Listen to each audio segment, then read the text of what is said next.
a really great day at school today. I'm Superintendent Galvan with the Greenfield School District, ready to read you a bedtime story. And tonight we are going to celebrate Cesar Chavez, who fought for families, and we just happen to have a school named after him. So hi to my family over there at Cesar Chavez Elementary. Thank you so much for all you do, and thank you to all the children that are here tonight with us from Cesar Chavez Elementary. This story is very special because your school was named after him. So let's find out what he did if you haven't heard about him before, as we celebrate Hispanic Latino Heritage Month.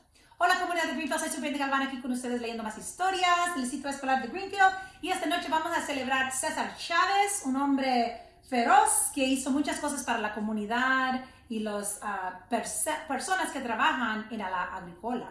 Y también quiero dar las gracias a todos los niños de Cesar Chavez Elemental por estar aquí con nosotros esta noche. Ojalá que ustedes y todos los niños del distrito escolar de Greenfield tuvieron un fantástico día hoy en la escuela. So vamos a leer de Cesar Chavez. So let's read about Cesar Chavez and figure out what did he do for the people. So there he is, on the move. When Cesar Chavez was a boy, he never lived in one place for a long time. By the time he was 15, he had gone to more than 36 schools, and Cesar Chavez's family moved from farm to farm, picking fruits and vegetables. They were called migrant farm workers, or migrants, which meant moving. Cesar and his family picked grapes and peas for pennies a day. In the field, the sun was burning hot. The days were long, and Cesar did not think it was fair to work so hard and earn so little money. Cesario Estrada Chavez, called Cesar, was born on March 31st, 1927, to grandparents in a farm near the town of Yuma, Arizona. Cesar's father, Librado, ran a grocery store and a garage. Cesar's mother, Juana, took care of the 6 children. The family lived in rooms above the store. On the farm, Cesar chopped wood and fed the horses and the chickens. He planted, watered, and weeded the fields of cotton, corn, and squash. On warm summer nights, the family sat together under the stars for supper. While they ate, Cesar's grandmother told stories about their grandfather, a brave man who had been born in Mexico. His mother told stories from the Bible that taught him about right and wrong. From his mother and grandmother, Cesar learned to stand up for what was right. Chapter 2, Life in California. So remember that he was born in Arizona, and now let's see what he does in California, and that's the state we live in. Cesar and his family traveled all over California following the crops. When grapes were in season, they picked grapes. When tomatoes were ripe, they picked tomatoes. Cesar and his family worked for many years picking all kinds of crops: tomatoes, plums, melons, berries, grapes, cotton, sugar beets, and even lettuce. They worked hard, especially when Cesar had to dig out weeds with the short-handed hoe. He had bent very low to use it. Migrant workers hated this tool. Bending over all the time really hurt their backs. They had no bathrooms and no lights in the field. Sometimes they slept to sleep in their cars. And Cesar's family had once owned a big farm. And now that they were migrants, working on other people's farm was their job. Cesar missed his life in Arizona and he wanted to go home. He soon saw lots of discrimination. Stores had signs in the window that said no Mexicans could come in, only whites only. It also meant that only white people could shop there. In movie theaters, Mexicans and blacks could not sit near the white people. They had to sit in a different, separate area. Cesar's school was only for Mexican and black children when he went to school, and they were different than the schools for the white children. There's a sign: whites only, Mexicans and Negroes stay out. School at age 12 was when he was in school at age 12, he felt ashamed because he didn't have any shoes. Cesar had to quit school at the end of the 8th grade. His father had been in a car accident and the family needed Cesar's help. So he had to start working morning to night, and he couldn't go to school anymore, even though he knew that an education was really important. Chapter 3, Get Out If You Can. In 1946, Cesar turned 19 and joined the United States Navy. He was tired of working on the farm, and he wanted a better life, and he thought that could happen if he joined the Navy. As a sailor on a ship in the Pacific Ocean, he saw discrimination again. Blacks and Latinos had to work as the cooks and the painters, and they were not allowed to do the other important jobs. One day when Cesar had time off from the Navy, he went to the movies and he sat in the white-only section. The police arrested him because he was not supposed to sit in that section. It was the first time Cesar went to jail, but it wasn't the last. He would be arrested many, many times in his life for speaking out. He wanted justice for everyone. When Cesar's time was over in the Navy, he went home to California.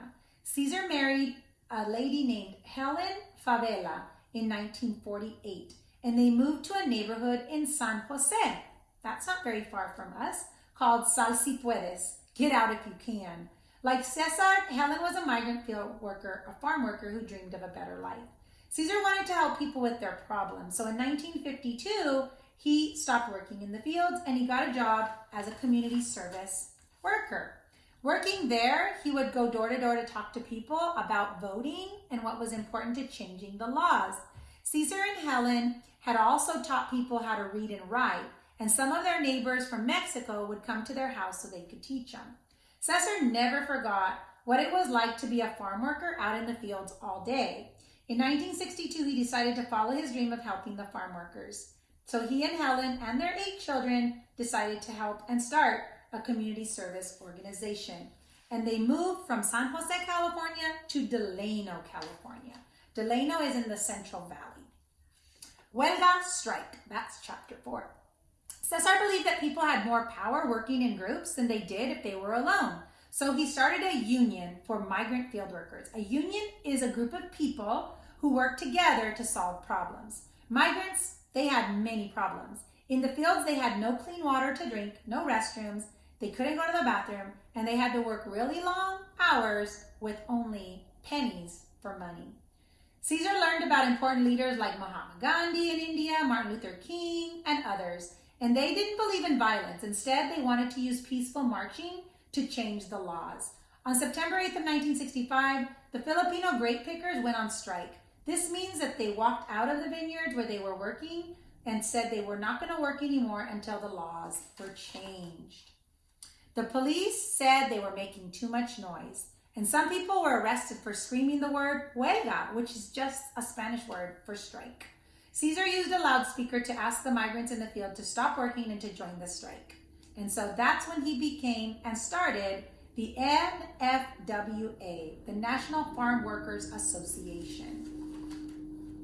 Champion of the people. Cesar had one more plan to draw attention to the migrant people's problems. He stopped eating.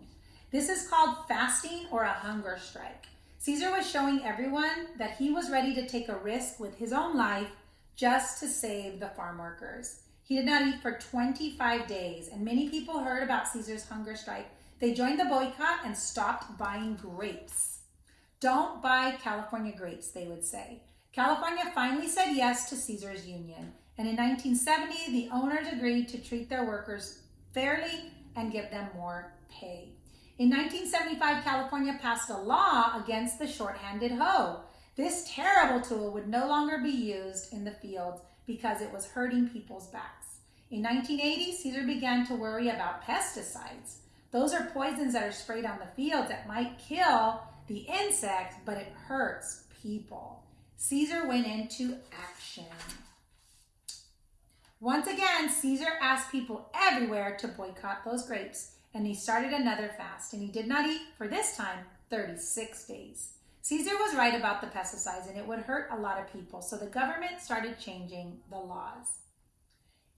In 1993, Cesar Chavez died in San Luis, Arizona. He was only 66 years old. He had 8 children and 27 grandchildren. A year after Cesar died, President Clinton gave him the U.S. Medal of Freedom. It's the highest award that a citizen of America can receive. Cesar did not believe in violence, yet he fought hard all his life to change the outcomes for Mexican Americans in America. More than anyone else, Cesar cared about helping others. All my life, he said, I have been driven by one dream, he said. And that's our story for you. It's a beautiful story on how he was just so selfless. He wanted to care for others and make it a better life. So thank you for joining us. I want to thank you, Cesar Chavez School, for letting me borrow this book. So thank you so much to our librarian and our team over there. Thank you, Mr. Silva, our family liaison. Thank you, Ms. Veronica Perez, and all of the family over at Cesar Chavez. This book given to us to read is from you. So thanks for sharing. And if anyone out there has books you want me to read for you, please call our office and let us know, okay? 674-2840, and we'll read your book. Thanks for joining me. Sending a great big bear hug from our family to yours.